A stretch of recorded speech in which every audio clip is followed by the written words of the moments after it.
Congress has approved a White House request to eliminate federal funding for public media.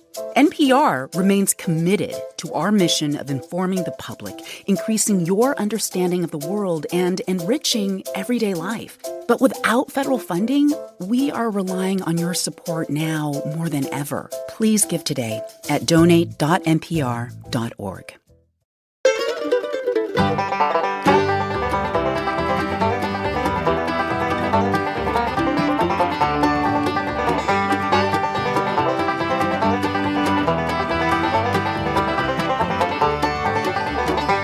Hello and welcome to Car Talk from National Public Radio with us, Click and Clack, the Tapper Brothers. We're broadcasting from the House of Un-American Activities here at Car Talk Plaza. Boy, did you create. I guess I have to be you're partially responsible. Guilty by association. I will admit that I took the idea and ran with it, but you were right there with me. I mean, all we did was we ranted with it. We suggested that cars that can go screaming down the highway really are stupid and should not be on the road, right? But we admitted that there is this sort of sanctity of the free market. But we got to realize that there are lots of morons out there, and they should not be allowed to be moronic. Well, if it endangers the rest of us. If it only endangered the rest of the morons, that would be fine. But unfortunately, we all live together, and that's why democracy doesn't work. And that's why everyone is writing these emails calling me Tommy the Commie. Get this. Some guy with a PhD calls me an arrogant, elitist, effete, pinko, commie, liberal, Eastern techno nerd. Good grief. Just because we suggested a little thing like limiting the horsepower to weight ratio of cars so that cars like the Viper, which can make it from 0 to 60 miles an hour in 3 seconds, people think that's okay. What? I mean, not that they would want one, but they think it's immoral, unethical to ever suggest that it shouldn't be allowed to be. Wow. So what was of all the emails that we received on this topic, how many were for and how many against? It's about 1,000 to 1 against. So far, it's 1,000 to 1 against. But the polls aren't closed yet. No, I mean, if you want to find out what the actual voting was, because we made this a rant poll, and pretty soon on the Car Talk section of cars.com, you can look and see what the actual final count is. What started all this was the call we got from Janet, who was buying her 16-year-old daughter a Z3. And we ranted and raved about that. And all of the mail, 1,000 to 1, was in favor, saying, you're absolutely right. She shouldn't be driving, that 16-year-old kid should not be driving a car that goes that fast. But I want to drive one. I want one because I'm smarter. I can handle it. Exactly. And Doug may have reminded me of Adlai Stevenson's greatest quote, one of his greatest quotes. When he was running for president, someone said to him, Mr. Stevenson, you have the vote of every thinking person in this country. And he said, I'm done for. He said, I'm done for. I need a majority. Well, there you go. And that's it. But they have come out of the woodwork. I mean, I've had threats on my life. Yeah, that's why. Such as it is. That's why we're not hanging around too much anymore. We'll be doing the show from separate studios from now on. Woof. Well, if you want to talk to us about anything, including this. Wait till I get to radar detectors. We'll get back to that one of these days. Oh, yeah. Yeah. Sure. Okay. The number is 1-888-CAR-TALK. And where do they get the answer to your lousy puzzler this week? You're going to really be in deep doo-doo. Or 888-227-8255. Hello, you're on Car Talk. This is Nancy calling from Houston. Hi, Nancy. Hi, how are you guys? Good. Pretty good. Well, great. What's going on? Well, I have an 88 Ford Escort. But, Nancy, you don't sound like a Texan. What part of Vermont are you really from? Nobody in Texas is a Texan anymore. I've been here since 76. I've got to be in a Texan. No, you're not a Texan. 76. So where do you think I'm from? Well, Wisconsin. No. Oh, did you hear that no? Say that again? Say no again? No. Oh. Oh. Let me see. Just on that basis of that one word, I'm going for. Are you ready for this? I'm ready. Maryland. Not too far off. How close? Not too far off. I am from South Jersey. Oh, Hey, And I like to differentiate. very close, huh? Very close. Yeah, near Philadelphia, actually. There you go. There pretty you good, go. Tommy. Okay. So you have an 88 Escort and? Yes, it only has 45,000 miles on it. But for a couple months now, it's been making the weirdest noise. Yeah. I get into the car, turn on the ignition, and it's an automatic. And I put my gear shift either from park to drive or from park to reverse. And you hear. And no, I don't hear it then. It's when I am releasing my foot from the brake pedal after I have shifted the gear.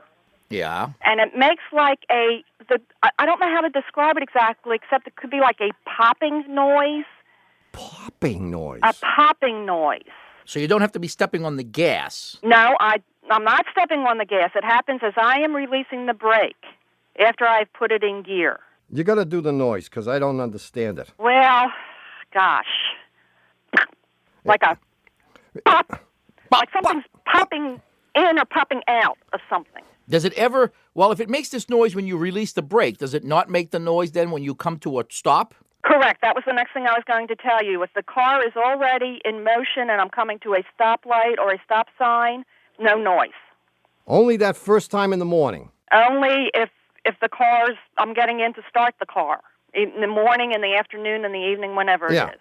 And where does it sound like it's coming from? It sounds to me like it's coming from the back right side area. Do you set the handbrake when you park? Yes. You do. Yes. Ah. Always. It could be the handbrake. Oh. You think so? Yeah, you must be hearing the handbrake releasing. The cable must be stuck.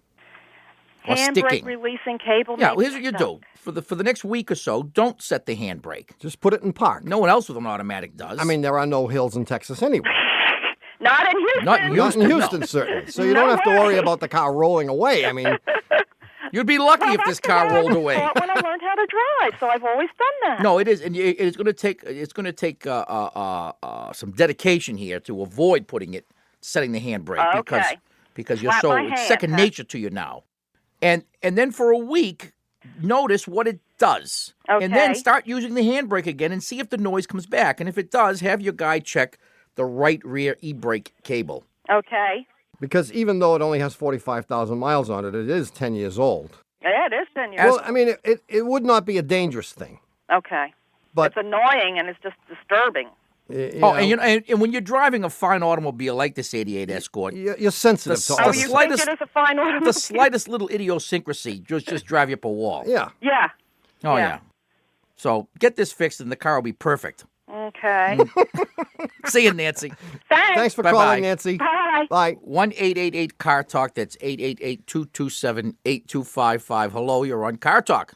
Hi, guys. This is Doug Brockman in Independence, Oregon. Hi, Doug. What's going on? Hey, listen, we've been studying you guys for years, or listening to you guys for years. Studying now us. here. Yeah. We've got people here studying us, too. Yeah. Oh, boy. They're all from something called mental health. What is that thing? Mental something. I or don't know, other. but they're all wearing these long white coats. But they make a comfortable living at it, too, don't they? Yes, they do. So what's up? I've got a 96 Dodge Ram 1500 pickup, 3.9 V6, and about 30,000 miles. I constantly have foam at the white foam at the top of the dipstick, and I religiously change the oil every 3,000 miles and the filter using a good Wix filter and a #1 grade oil. However, about every 500 miles after I've changed the oil, here comes that white foam again, and the oil starts changing from what looks like #1 grade oil to something that looks like #2. Or chocolate What, number milk. 2 or number 2? #2. Number 2 grade. No. Number 2. Okay, just wanted to make plain old number 2. Plain old #2. Yeah, we prefer the chocolate milk analogy ourselves. I got you. I'll never drink chocolate milk again now. It's actually not chocolate milk. It's like Mocha. It's coffee. How many miles between oil changes? 3,000. $3,000. Yeah. You do all city driving? No, it's like a half hour every day, each direction. On the highway? Highway, yeah. Oh, really? Yeah. There goes answer number one.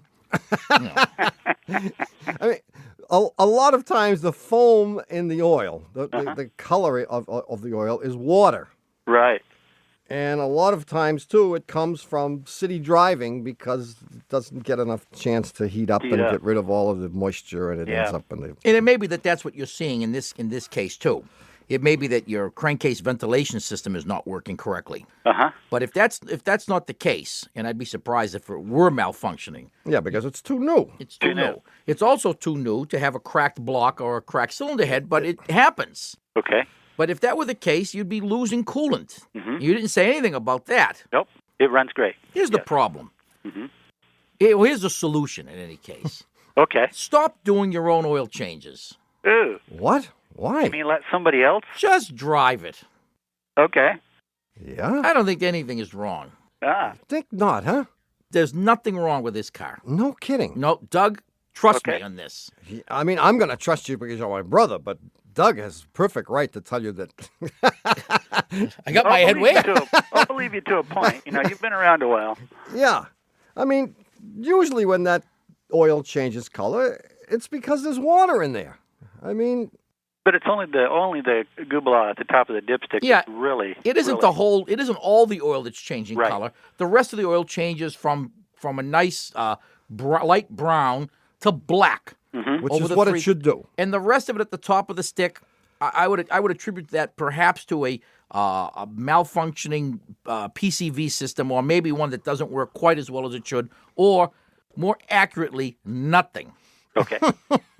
Okay, I mean, I'm going to go with my brother on this, but I would certainly have the PCV system checked out. Mm-hmm. Okay. But assuming that you can pull the PCV valve and feel suction at the end of it, stick it back in, close the hood, and forget it. And go to Jiffy Lube next time. Okay. See you, Doug. Thanks. Thanks for calling. Bye, guys. Well, before we give the answer to last week's puzzle, we have to take a short break. Why do we have to take a break? I mean, why? So I can figure out the answer.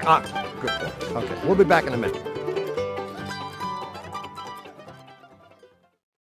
This message comes from Wise, the app for using money around the globe. When you manage your money with Wise, you'll always get the mid-market exchange rate with no hidden fees. Join millions of customers and visit wise.com. T's and C's apply.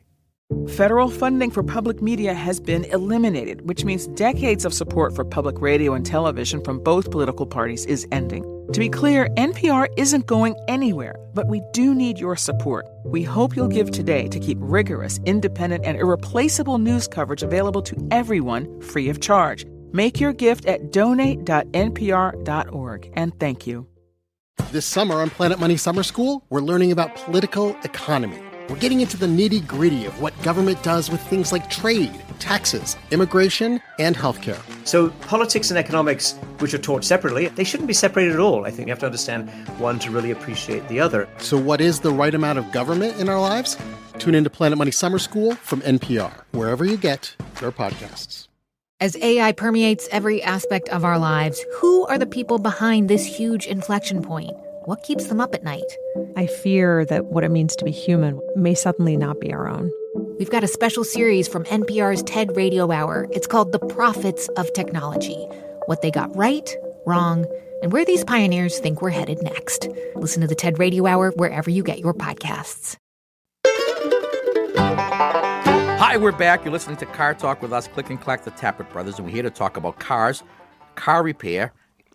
I can't say end up because it's not my puzzler. And the answer to last week's puzzler, which was brilliant. I stole it because I happen to be driving along listening to AM radio. No, actually, I was listening to Oldies, the Oldies station. And I heard this puzzler, which I thought was pretty good. But that's because I didn't know the answer. Yeah. And here it is. It's very simple. It's 1982. John is 12 years old.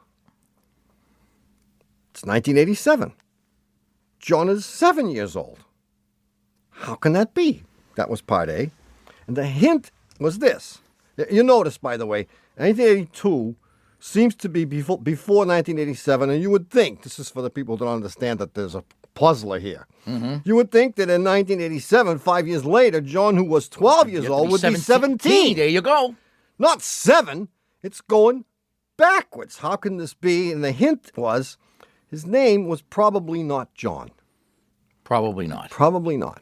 And the answer, it's a bogus. Oh, this, the more I think about it. yeah, how does it feel? Isn't it a sinking feeling when you devise a puzzle? You didn't even devise this one, but sometimes I craft a puzzle. I put my heart and soul into it. I know. And then as I'm giving the answer, You say, what always does it is the look on your face. You get that look on your face like you're ready to blow chunks. What was I thinking? How can it sound so good? Yeah. As they say, it seemed like a good well, go ahead. idea at the time. Embarrass yourself, you commie pinko elitist techno snob. Go ahead. The answer is it was BC.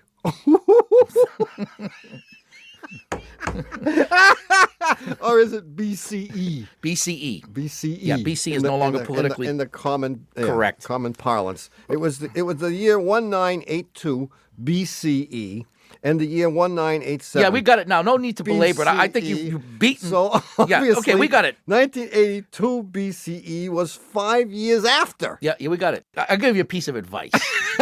I'm never gonna for what it's worth. Yeah, go ahead. It's like if you say something you shouldn't have said, you should just keep going drop it, and drop it. Yeah, but you no need to explain the BC, BCE, well, no, I'm the just 12, hoping the that... 7, the 17. I mean, that's it. It was lousy. And just end it. People will forget about it if you just don't belabor it. But if you continue to talk about it, then it's like throwing salt on the wound. So I think you should just move on. And who's our winner this week? Should I do the winner? Well, you're going to do the winner. Our winner this week, he's embarrassed to even admit he's the winner, is Lou Anella from Stillwater, Oklahoma. And for having his correct answer chosen at random, Lou will get the Shameless Commerce Division's very first copy of our brand new book, how appropriate, of Car Talk Puzzlers. Really? Yes, you heard right. Our new book is out. It's called A Haircut in Horsetown and Other Great Car Talk Puzzlers. The Shameless Commerce Division has just received the first printing of these, 37 books. And Lou will be getting one of them. Wow, so we're down to 36. And there were some... Minus the 7 that everyone stole. Right. Yeah, and that brings us down to 28. There you go. BC. And there are some classic puzzlers in this book, which we have chosen from some of the greatest puzzle masters in the world. There's the famous Monty Hall puzzler, the Tibetan monk puzzler, the Who sells seashells down in the seashells puzzler, et cetera, et cetera. So, Lou, congratulations. We'll have another puzzler coming up later in the show, a new puzzler, automotive puzzler, I might add. In the meantime, we'll take your calls at 1-888-CAR-TALK. That's 888-882-278255. Hello, you're on Car Talk. Hello, my name is Helena from Madison, Wisconsin. Helena, like the capital of Montana. You've got it. Is that the capital of Montana? Madison, Yes, it Wisconsin. is. Yes, that's right. Madison, which just a few short years ago was voted the best place in the United States to live by Money Magazine. Indeed. And it just goes to show you how little they know about anything at all. Maybe not even about money. Well, it scored very well on all the rating scales except the weather. Climate, yeah. Climate. 11% it got it. Yeah. But I say that's okay. It keeps the riffraff out. Well, what I remember about the ratings was that it rated very highly on public transportation. Yes. And very lowly, just follow the terminology, on entertainment, culture, and things to do, which indicated that there was nothing to do, but there were plenty of ways to get there. Right. I don't believe it. That's just not true. Well, that may not be true. And there's very good public transportation to Chicago, if that's a problem. So. That's what they meant. There you go. I get it now. Right. So what's up, Helena? Well, my husband, bless his heart, has an AMC fixation. Oh, great. So he's been bugging me in the last couple of weeks, like, look at this, we should go and see this AMC, and he's been dragging me out to see these wretched AMCs out on the west side. Yeah. And then the other day he said, look, here's a really, really good one, we got to go see this one. So it turns out to be a 1966 Rambler Classic. Oh! Yeah. So we get out there, we look at this beautiful car, which is in very good shape. The body is in nice shape. The interior is in very good shape. It's been sitting in a barn for the last 15 years. Where it belongs. Was it Rambler Classic Blue? It's black. Black. Oh. It's the straight Sleek. six 232. Yeah. And it runs, but Yeah. only in reverse. Only in reverse. Well, you'll be able to back it out of the barn. Answer me one question. Yeah. Does your husband, is there any plaid in his wardrobe? Funny you should mention that. Come on, Let's move fess to up. something else. No. He's not a nerd. How thick Well, are you the didn't answer. soles? You didn't answer the plaid question. Is there any plaid in his She wardrobe? refuses to Actually- answer on the Yeah. grounds that it might incriminate her husband. That's right. So what's the question here, The Helena? question is, well, so we test drove it in reverse and we bought it and everything. Down the driveway, it ran beautifully until you tried to apply the brakes. And, What'd you do, well, back it up all the way home? No. We had it towed. It was too far. Is it a stick shift or an automatic? It's an automatic. Well, when we bought it, we thought, well, this is pretty tricky. And the guy said, don't worry, there's a replacement transmission in the trunk. Oh, how sweet it is. So we have this big old garage at home with a pit in it. And the car is positioned over the pit right now. And now this is the question. Is there any way that you can get the car to go right into the pit? This is an easy but dangerous job. Okay. No, it's time consuming, but it's basically just nuts and bolts. Don't let him do it by himself, though. No, I'm going to help him, of course. Of course. Oh, yeah, but you know how much that transmission weighs when you have to... Well, that's another thing. Yeah. You may want to rent for yourselves a Yeah. transmission jack. Right. There you go. You put in the one that you've got in the trunk and hope that it works. And then your husband can spend the long, cold winter there in Madison, Wisconsin, which is due to start like tomorrow. Or yesterday. And he can put this transmission on the dining room table and rebuild it. So you think we can do this then? Oh, sure. Okay. Oh, wait a minute. This didn't have that wacko rear end thing, did it? Ooh. The torque tube? The torque tube. Well, it has a torque converter. No. Torque tube instead of a It says drive. rear springs will raise torque tube slightly at front. Oh, yeah, you'll never do it. Caution, do not allow converter to fall out. Yeah. Yeah. Okay, it's been nice talking to you, Helen.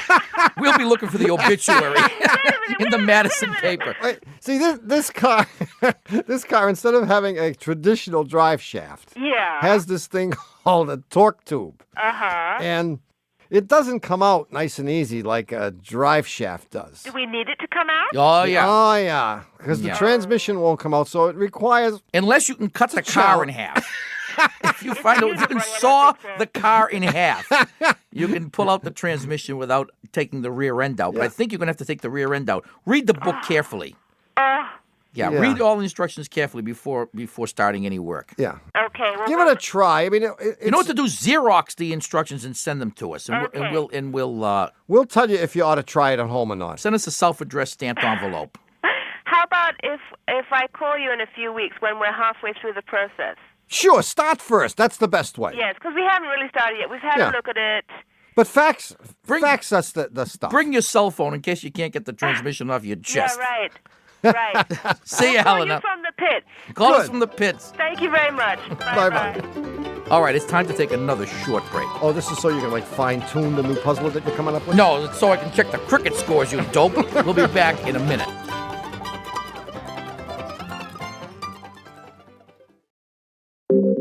This week on Consider This, the fight over gerrymandering spreading from Texas to other states. Now some Democrats want to fight fire with fire. And a lot of us are searching the web differently, letting AI do it for us. Why the internet could change if you search but never click. This week on Consider This. Listen on the NPR app or wherever you get your podcasts. If you're a robot, this might not be the show for you. But if you're a human with hopes, dreams, and bills to pay, the Life Kit podcast might be just what you need.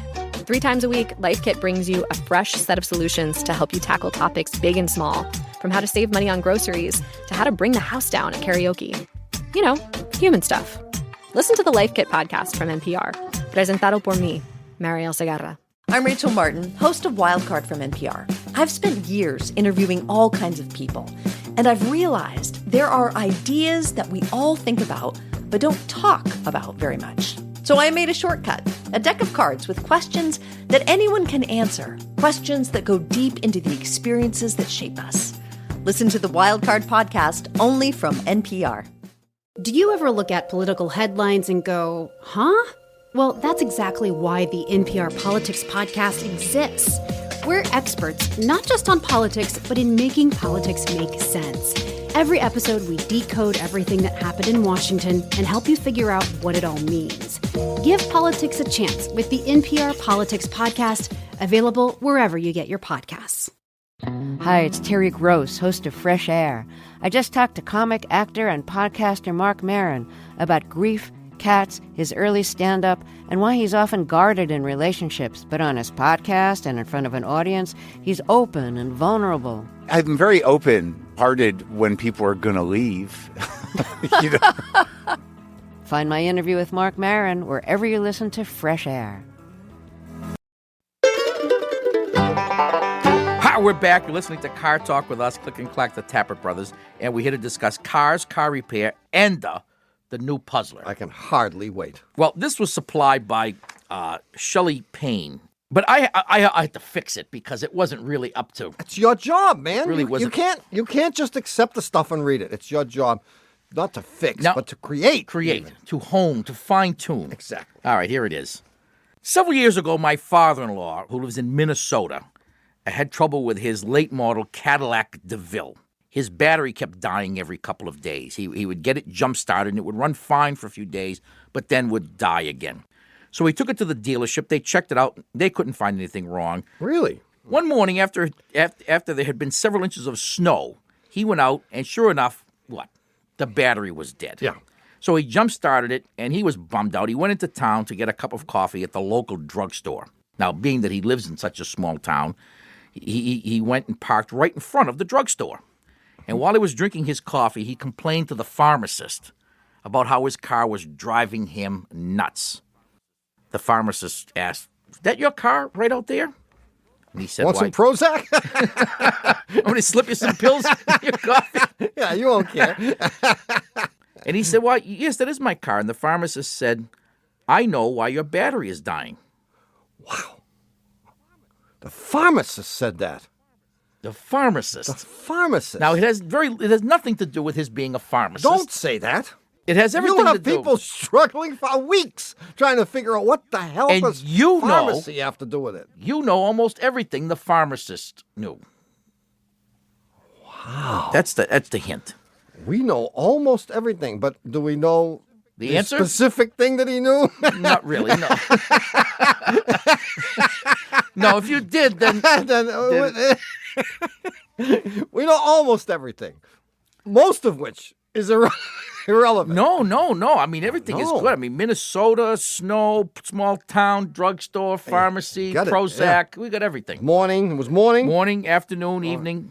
I love it all. I love it. Now, if you think you know the answer, send that on the back of a $20 bill or the front and send it to Puzzler Tower, Car Talk Plaza, Box 3500, Harvard Square, Cambridge. Our fair city. MA 02238. Or you can do an electronic funds transfer and email your answer on a $20 bill to us from the Car Talk section of cars.com.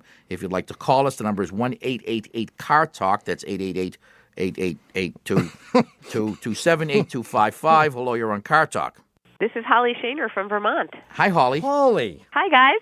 What part of Vermont? North, south, east, west, or none of the above? Northwest. It's Northwest. Burlington, near Burlington. Burlington. Yeah, 30 miles from the Canadian border. Yes, Lake Champlain and all that stuff. Time for your Bronco Nagurski long underwear. Jeez. Yes, indeed. So what's going on? Well, I'm calling you guys today because I have this wonderful car. It's a Toyota Camry, 1993. It has 88,000 miles on it now, and right around 30,000 miles, I noticed it started making this really weird noise, like periodically. Mm. And you want to hear it? Yeah. That's the noise. And it lasts for about 10 seconds. And it first started whenever I would accelerate, whenever I'd get up around 3,500 RPM when it was in cruise control. So it sounds like a trill of a bird. Yeah, that's it. And it would last as long as you just made the sound. Right. And then go away. And then it would go away. Okay, that was the first time you heard it. But then what? Now it's happening all the time, randomly. Oh. It even happens in reverse in my driveway. My neighbors look at me like, what are you doing? Kidding. But so it's quite loud. Do you actually have to be moving? Yes. You have to. You have to be moving. You sure? Yes. In your driveway? In my driveway when I'm backing up, not when I turn it on. I can turn the engine on, and it's quiet. I just love my car, like I said. Yeah. But I put it in reverse and step on the gas, and it'll do it. But what if you stepped on the gas without putting it in reverse? She never does Ever that. tried I never do that.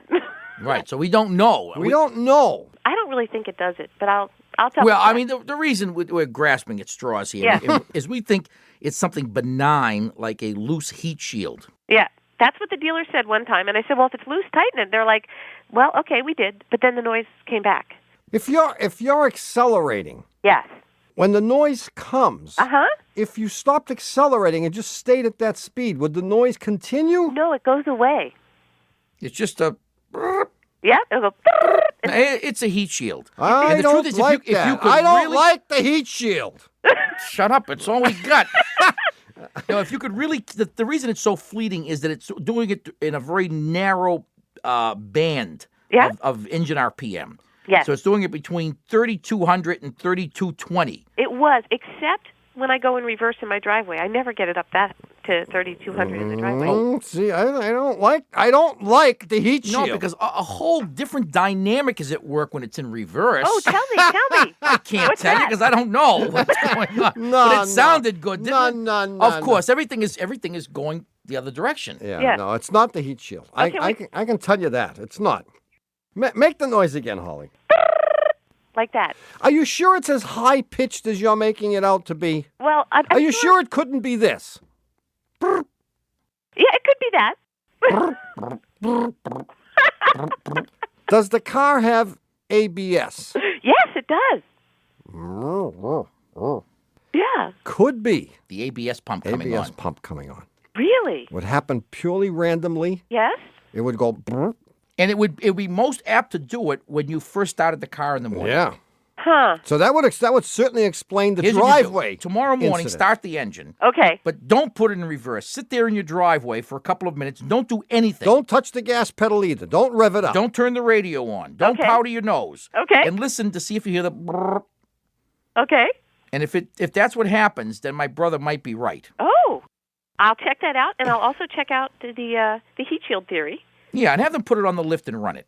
Yeah. They might be able to figure it out. Great. Well, I do love my car. That's the thing. I don't know how you guys, I know you make a lot of jokes about Camrys, but I have to tell you, this car is just so wonderful. No, it's good to be in love like Yeah. that. I mean, it's just comfortable. Love is wonderful. The fourth time around. There you go. There you go. Okay, he's starting to flip out. We have to say bye now, Holly. Okay, thanks, guys. Nice talking to you, Holly. Okay, bye-bye. Okay, we take another call now. 1-888-CAR-TALK. That's 888-227-8255. You haven't been going to 227, double, triple, double. What's the story? You gave up on that. Who? No, I mean 888-227-8255. Yeah, I do like it all the time. I like it. Hello, you're on Car Talk. Hey, this is Andy from Oregon. How you doing? Hi, Andy. We're Andy doing from great. Oregon. What's happening, man? Okay, got a question for you. This is going to be probably going to fall into the unusual category. Paranormal? Another one of those. I was driving my 94 Jeep Grand Cherokee Laredo across the U.S. last summer, Mm-hmm.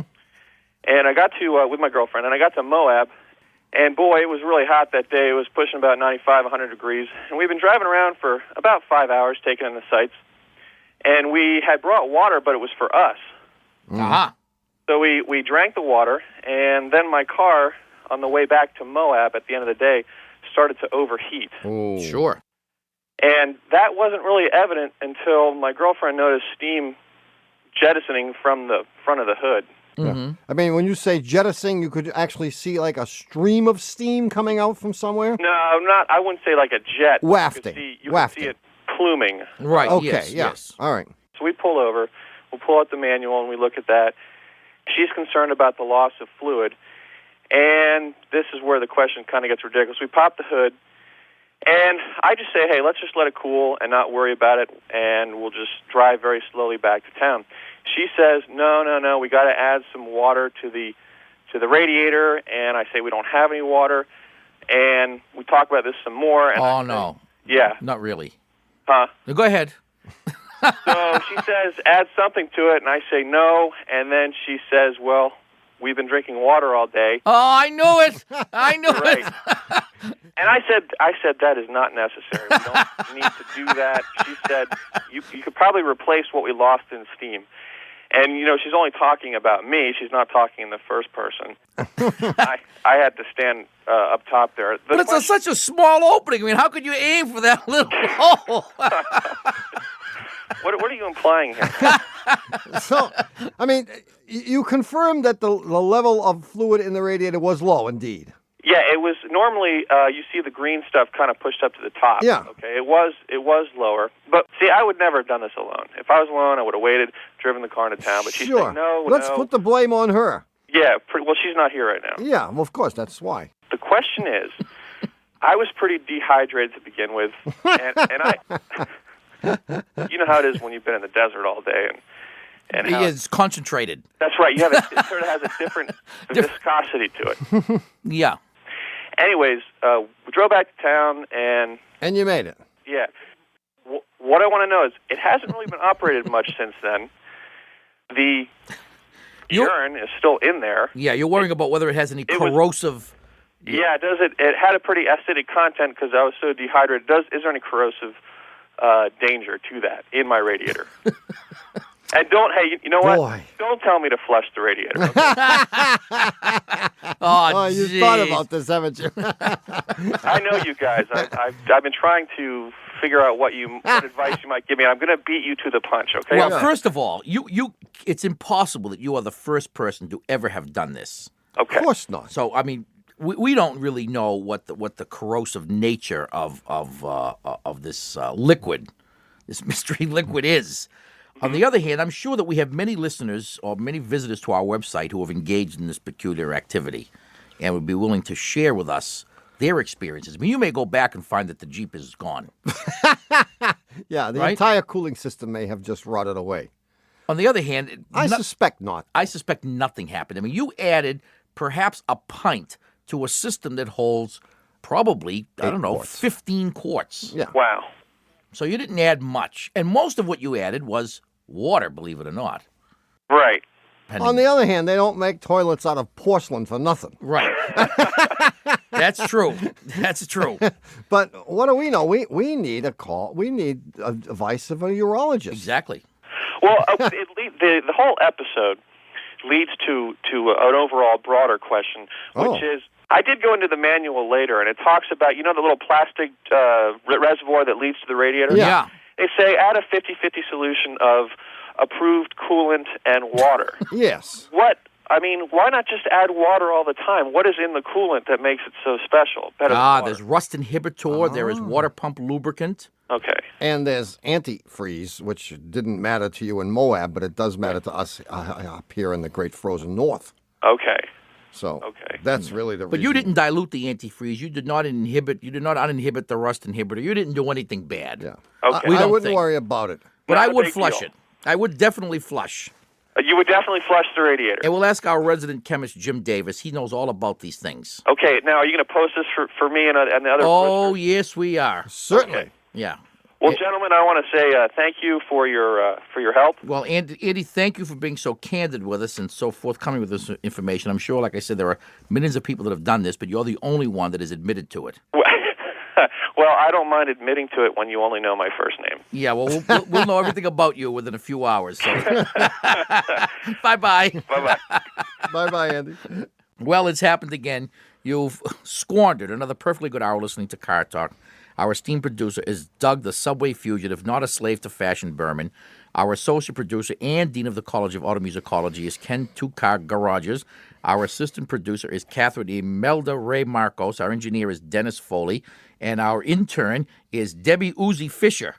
Uzi.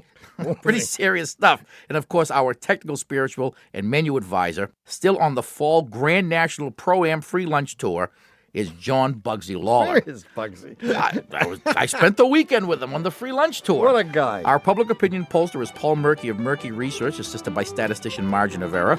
Our customer care representative is Haywood Jabuzzoff. Our child seat tester is Drew Lee Weiner. Our document security expert from the island of Jamaica is Euripides Upman. He's been away. Who is not related to our tailor, Euripides Eumenides. Peekaboo Street directs our intensive care unit, which is known as the Peekaboo ICU, and our Leo Tolstoy biographer is Warren Peace, author of Leo Tolstoy by Warren Peace. Our chief counsel from the law firm of Dewey, Cheatham & Howe is Hugh Lewis Dewey, known to the dogs in Harvard Square as Huey the Hydrant. Thanks so much for listening. We're Click and Clack, the Tappert Brothers. Don't drive like my brother. Don't drive like my brother. We'll be back next week. Bye-bye. And now, here is Car Talk Plaza's very own investment advisor, Mr. Vinny Gumbaz. Vinny? Hey, now, if you want to make some real dough in collectibles, I would get my hands on a copy of this week's Car Talk program, which is number 43. You can order this classic through our Shameless Commerce division at 1-888-CAR-JUNK. Vinny, this is absolutely shameless. I mean, does the SEC know that you're doing this? Yeah, I sent my boys over to have a little talk with them about it just the other night. Anyway, if you want other Car Talk stuff like the new Puzzler book, Haircut in Horsetown, you can also call our Shameless Commerce division at 1-888-CAR-JUNK, or you can order it online at the Car Talk section of cars.com. Well, thank you, Vinny. I'm sure the investment community appreciates all of this. Hey, invest this, will you? Car Talk is a production of Dewey, Cheatham & Howe and WBUR in Boston. And even though the French government launches a protest every time our voices violate their airspace, this is NPR, National Public Radio. There is so much happening in politics in any given week. You might need help putting it all in perspective. As your week draws to a close, join the NPR Politics podcast team for our weekly roundup. Here, our best political reporters zoom into the biggest stories of the week. Not just what they mean, but what they mean for you, all in under 30 minutes. Listen to the weekly roundup every Friday on the NPR Politics podcast. There's a lot of news happening. You want to understand it better, but let's be honest, you don't want it to be your entire life either. Well, that's sort of like our show, Here and Now, Anytime. Every weekday on our podcast, we talk to people all over the country about everything from political analysis to climate resilience, video games. We even talk about dumpster diving on this show. Check out Here and Now Anytime, a daily podcast from NPR and WBUR. Materials scientist Anna Maria Koklita is creating tech that replicates skin and simulates touch. A prosthetic hand would feel if the patient is holding a hot cup or a cold bottle of beer. Ideas about our skin and how we use it to interact with the world. That's on NPR's TED Radio Hour. Listen wherever you get your podcasts.